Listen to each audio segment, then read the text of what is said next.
Oi, gente, tudo bem? Meu nome é Bia Lopes, eu sou historiadora pela Universidade Federal Fluminense e hoje a gente vai falar de fascismo. Bom, esses dias a palavra fascismo, antifascismo tem estado em todas as discussões possíveis e imagináveis. E por conta disso, a gente da UJS lançou nosso terceiro curso de quarentena, Entendo o Fascismo para Ser Antifascista. Mas hoje, nesse vídeo aqui, a gente vai dar uma prévia, mais ou menos, do que vão ser as discussões do nosso curso, um pequeno aperitivo do que vão ser os debates mais profundos que a gente vai desenvolver no nosso curso a partir de semana que vem. Tem uma pergunta que não quer calar. Por que o fascismo, o negócio que aconteceu na Itália lá no início do século passado, tem a ver com a situação que a gente está vivendo aqui no Brasil? Então vamos começar com a história. Eu gosto muito de história, por isso que eu sou historiadora. Em 1920, Benito Mussolini cria um movimento chamado Fasci Italiani di Combattimento. E depois desse movimento, cria-se o Partido Nacional Fascista. O Mussolini tinha ideias ultraconservadoras, ultranacionais, e o Partido Nacional Fascista falava que podia chegar ao poder de duas maneiras, seja pelo voto, seja pela violência. Em 1922, as ideias fascistas já estavam muito fortes e Mussolini lidera uma marcha chamada Marcha sobre Roma para poder pressionar o rei Vítor Emanuel III a fazê-lo primeiro-ministro da Itália. Mussolini consegue tomar o poder e depois disso as ideias ultraconservadoras, ultranacionais acabam se expandindo por toda a Europa. Em Portugal, com Salazar, na Espanha, com Franco e na sua fase mais cruel, na Alemanha, com Hitler e o nazismo. Nesse resumão histórico, já deu para perceber que o fascismo, logo no seu início, deixa de ser um fato histórico para ser um movimento, para ser uma prática política. Então, o que tem a ver a Itália do século XX com a situação que a gente vive no Brasil hoje? Bom, se o fascismo deixa de ser apenas um fato histórico para ser uma ideologia, para ser uma prática política, ele vai ter algumas características que vão poder ser reproduzidas em outros momentos históricos e, por serem reproduzidas em outros momentos históricos, vão criar também suas próprias facetas e suas próprias características. Para entender um pouco melhor sobre essa questão das características gerais e específicas, o professor Armando Boito fez um artigo que publicou na Crítica Marxista desse mês chamado Por que caracterizar o bolsonarismo como neofascismo? Neofascismo, a gente vai entender essas novas facetas do fascismo. Ele faz uma analogia perfeita com o reino animal. O fascismo seria o grande gênero e as espécies seriam as maneiras como o fascismo se manifesta em cada uma das sociedades. Mas antes de entrar nessa questão, eu quero falar só sobre uma outra dúvida que todo mundo tem e que também é interessante a gente abordar aqui. Muita gente diz que se a gente não vive numa ditadura, como seria o governo Bolsonaro fascista? Então a gente precisa fazer uma diferença. Nós estamos vivendo um governo fascista, não uma ditadura fascista. E o que eu quero dizer com isso? Apesar das ideias fascistas estarem sempre presentes nos discursos, nas ações, nos métodos que o Bolsonaro utiliza, a gente ainda tem uma democracia liberal funcionando.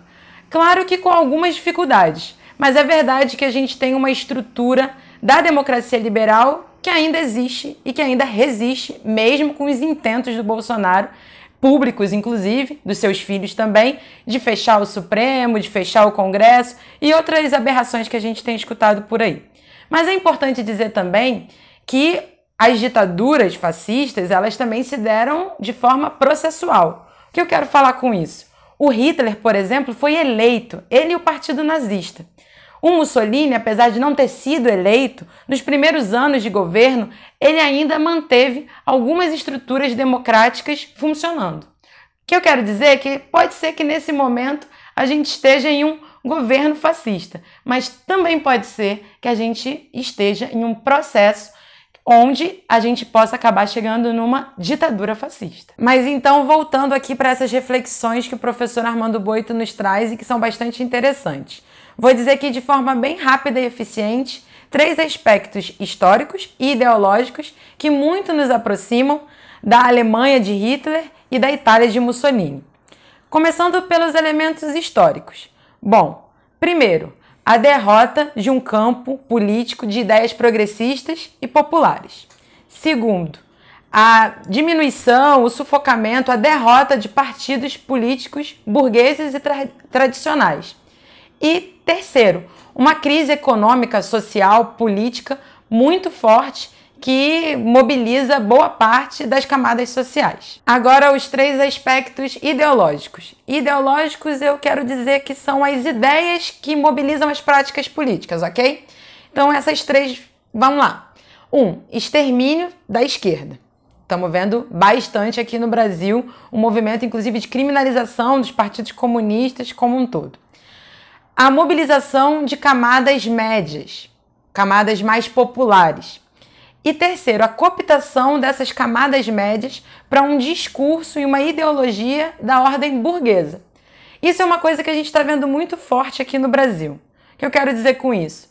O bolsonarismo mobiliza também parcelas das camadas sociais médias e até mesmo uma parcela não tão grande, mas significativa das camadas mais baixas. E a burguesia, os mais ricos, conseguem de alguma maneira influenciar ideologicamente esse pensamento. E abraçam, obviamente, com muita força esse movimento, porque é um movimento de ideias conservadoras. E quando a gente fala de ideias conservadoras, a gente está falando mesmo em conservar. Conservar vantagens, conservar privilégios e permitir que o status quo, ou seja, as coisas no estado que estão, continuem exatamente iguais. Na história, a gente fala muito em combater anacronismos. Isso é quase um mantra para nós historiadores. O que isso significa, né? É o seguinte, a gente não pode pegar fatos históricos, fenômenos históricos, sociais, trazer para a nossa realidade atual e tentar tirar dessa aplicação as respostas para os nossos dilemas atuais. Então, a gente precisa fazer essa transposição de forma que a gente consiga absorver o que a gente consegue perceber de elementos em comum e perceber como isso se aplica na nossa realidade, com todas as diferenças que a vida contemporânea, a vida virtual e tudo mais que a gente tem vivido no século XXI acabam influenciando. Então, o fascismo ele vai se mobilizar de formas diferentes de acordo com o tempo histórico. Mas é verdade que ele tem muitas ideias força que continuam presentes e, pelo jeito, desejáveis de serem aplicadas nas realidades concretas das sociedades atuais.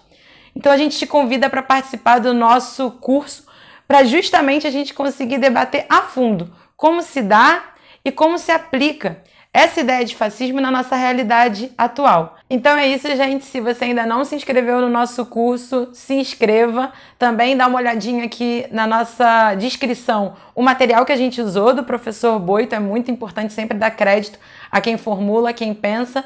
E vamos seguir junto, mobilizando e se organizando contra o fascismo.